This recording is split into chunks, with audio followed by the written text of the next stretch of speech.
Corona کا ایک مریض بھی جب تک دنیا میں زندہ ہے باقی ہے اس سے پھر پوری دنیا کو دوبارہ پھیل سکتا ہے. یہ نہیں ہے, نہ کوئی پیسے مل رہے ہیں گورنمنٹ کو اس پہ, نہ ٹیکس مل رہے ہیں.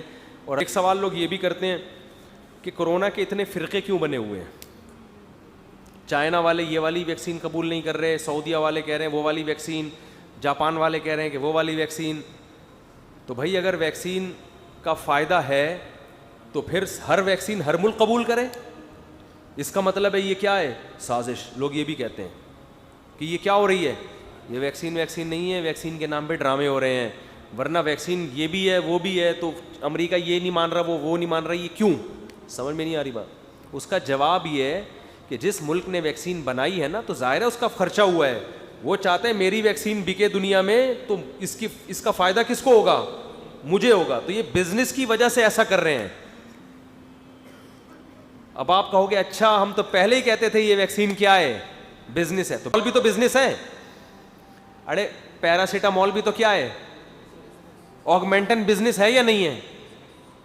کیا ہو گیا بھائی, شہد بزنس ہے یا نہیں ہے؟ تو کیا شہد کھانا چھوڑ دیں کہ بزنس ہے؟ بزنس ہے, لیکن جائز کام پہ ہو رہا ہے. تو اب دنیا میں ایک وبا پھیل گئی ہے, ملکوں کو پتا ہے جو ویکسین بنائے گا سب خریدیں گے اس سے, تو کروڑ پتی ہو جائیں گے. تو امریکہ چاہ رہا ہے چائنا کی نہ بکے, بازار میں کس کا چورن بکے, میرا چورن بکے. سعودی عرب چونکہ امریکہ کی پالیسیوں پہ چلتا ہے, وہ کہتا ہے امریکہ والی ویکسین مانوں گا باقی نہیں مانوں گا. پاکستان کے چائنا سے اچھے تعلقات ہیں, پاکستان کہتا ہے چائنا والی چلے گی بھائی. تو ویکسین بھی ہے چورن, لیکن سچی مچی کا چورن ہے. تو ہر ملک چاہ رہا ہے ہمارا بکے. تو اس کا مطلب یہ نہیں ہے کہ یہ 2 نمبر ویکسینیں ہیں یا نہیں لگواؤ, ایسا نہیں ہے. یہ اس وجہ سے یہ فرقہ واریت ویکسین میں پیدا ہو گئی کہ ہر ملک چاہ رہا ہے کہ میری ویکسین دنیا میں پھیلے. لیکن اب سنا ہے کہ یونائٹڈ نیشن میں اس کے خلاف آواز اٹھائی جا رہی ہے کہ اس کو کاروبار نہ بنایا جائے. یہ پوری دنیا کا ایک اکٹھا غم ہے. جتنی بھی ویکسین اب تک بن چکی ہیں, ہر ملک دوسرے ملک کی ویکسین کو ایکسیپٹ کرے گا. اس پہ اب مجھے یقینی خبر نہیں ہے, لیکن سنا ہے کہ یونائٹڈ نیشن میں اس کے خلاف آواز اٹھ رہی ہے. اگر یہ لا پاس ہو جاتا ہے وہاں سے, تو پھر کہیں سے بھی ویکسین لگا لو, ساری دنیا میں چلے گی.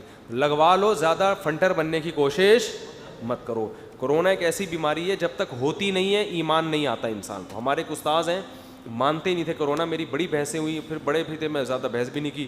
انہوں نے کہا سب یہودی سازش. میں نے کہا اتنے ڈاکٹر کہہ رہے ہیں. انہوں نے کہا یہ ڈاکٹر بھی تو گوروں سے ہی پڑے ہوئے ہیں, یہ بھی یہودیوں کے ایجنٹ ہیں. ان کو ہو گیا کرونا, اور ایسا ہوا کہ ٹھیک ہونے کے بعد بھی ٹھیک نہیں ہوئے, وہ تھوڑا سا ہو گئے عجیب سے نا. اللہ ان کو شفا دے. ابھی تو میرے براہ راست استاذ نہیں ہیں, یعنی کوئی میں نے استاذ ایک اس لحاظ سے کہہ رہا ہوں کہ مجھ سے بڑے ہیں. پھر انہوں نے ایک دن مجھے ایک میسج بھیجا, پتہ نہیں کورونا کے بارے میں اور ایک اور چیز کے بارے میں. انہوں نے کہا یہ ایسی چیز ہے جب تک خود ہوتی نہیں ہے اس وقت تک انسان یہی کہتا ہے کہ ڈرامہ ہے. میں نے کہا چلو ہو گئے تو بہتر ہے, اچھا ہو گیا, آپ یقین کر لیا آپ نے. تو لگواؤ. یہ گورنمنٹ زبردستی اس لیے نہیں لگوا رہی کہ گورنمنٹ کو اس پہ پیسے ملیں گے, ٹیکس ملے گا باہر سے, ایسی کوئی کہانی نہیں ہے. نہ کوئی پیسے مل رہے ہیں گورنمنٹ کو اس پہ, نہ ٹیکس مل رہے ہیں. اور اللہ کی قسم مجھے ایک دھیلا بھی نہیں مل رہا ان چیزوں پہ جو میں بیان کر رہا ہوں نا. کورونا لگا لو کہتے ہیں یہ گورنمنٹ کا ایجنٹ ہے, گورنمنٹ نے بٹھایا ہوا ہے. بیماری سے دنیا متاثر ہو رہی ہے. کورونا کا ایک مریض بھی جب تک دنیا میں زندہ ہے باقی ہے اس سے پھر پوری دنیا کو دوبارہ پھیل سکتا ہے.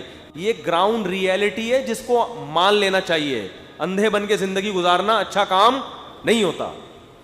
باقی پروپیگنڈا ہوتا رہے گا. اور یہ دینداروں کی رپورٹیں جو آ رہی ہیں نا, یہ آج نیک لوگ کرونا سے یوں ہو گیا تو کرونا سے یوں ہو گیا, تو یہ ڈرامے, یہ چھوڑ دو. آپ کی یہ فیلڈ نہیں ہے. جتنے ریلائبل ڈاکٹر ہیں, جتنے سمجھدار ڈاکٹر ہیں, سب ویکسین لگوا رہے ہیں. نہ کوئی 2 سال میں مرنے کی باتیں کر رہا ہے, نہ کوئی میگنیٹ چپکنے کی باتیں کر رہا ہے. یہ ساری باتیں ان لوگوں کی ہیں جن کی میڈیکل سائنس فیلڈ نہیں ہے.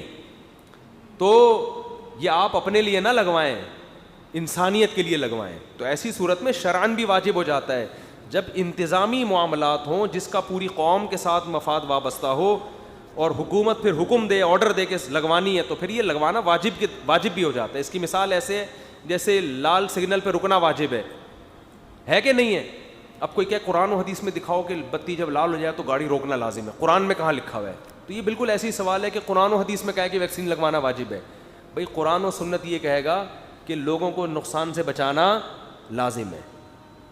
تو آپ اگر ریڈ سگنل پہ نہیں رکیں گے تو صرف آپ ہی کراس نہیں ہوں گے, 2-4 بندوں کو بھڑکا سکتے ہیں آپ. تو ایک لا بنا ہے, مینجمنٹ ہے اس میں, آپ کو رکنا, آپ کے ماموں کو بھی رکنا پڑے گا. سمجھ رہے ہو؟ تو اسی طرح یہ بیماری متعدی ہے, اور پہلے دنیا اس طرح سے مربوط نہیں تھی, آپس میں کنیکٹڈ نہیں تھی. ایک گاؤں میں وبا پھیلتی, اسی حد تک محدود رہتی تھی, دوسرے گاؤں کو پتہ بھی نہیں. طاعون کی بیماری پھیلتی تھی نا, ایک علاقے میں پھیلی, دوسرے کو پتہ بھی نہیں ہے. اب دنیا میں ٹریولنگ اتنی زیادہ ہو رہی ہے کہ ایک گاؤں میں چھانگا مانگا کہ کسی جنگل میں بھی ایک بندہ رہ گیا نا, تو وہ ایک سے دوسرے کو, دوسرے سے تیسرے کو, ہوتے ہوتے اسلام آباد ایئرپورٹ تک پہنچے گا, وہ ایئرپورٹ کے عملے تک پہنچے گا, وہاں سے پھر کسی دوسرے ملک, پھر دوسرے ملک کے ایئرپورٹ سے دوسرے ملک, ہوتے ہوتے پھر دوبارہ سے دنیا میں پھیل جائے گا. یہ سمجھتے ہو؟